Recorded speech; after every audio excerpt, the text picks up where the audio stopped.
gözləri zərəhardan alır.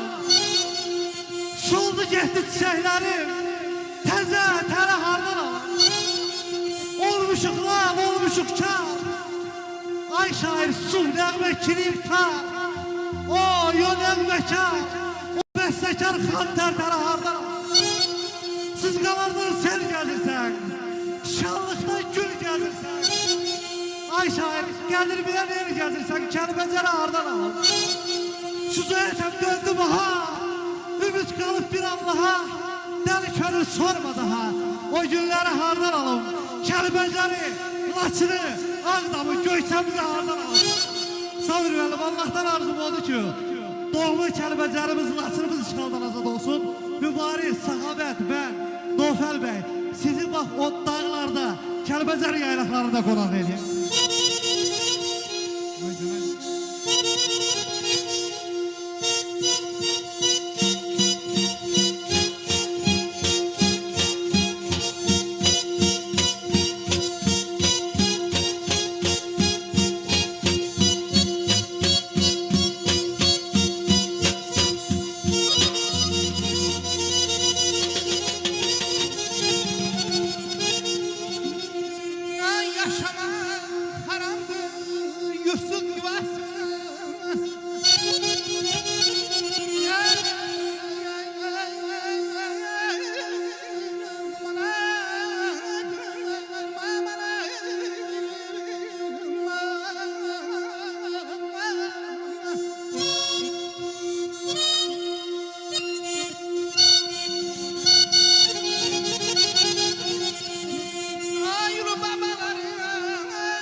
Laçınsız dünyanı indirem aman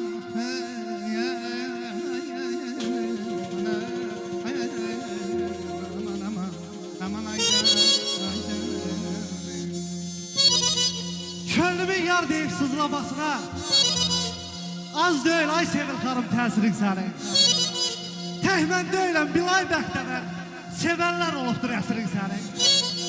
Ağlamaq peşədir olsun sevəndə, hicranın dərdini görmüşəm mən də.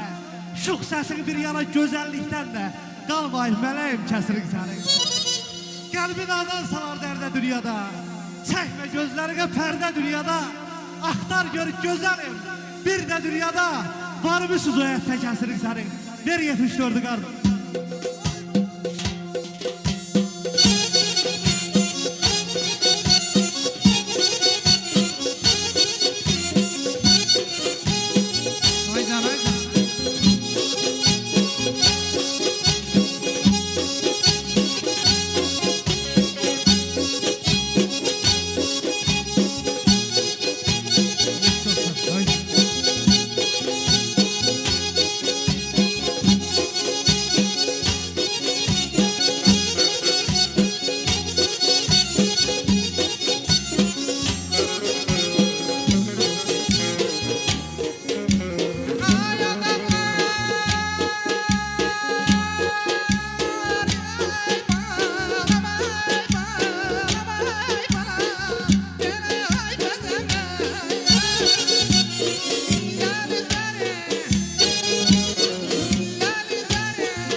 Buna danışma.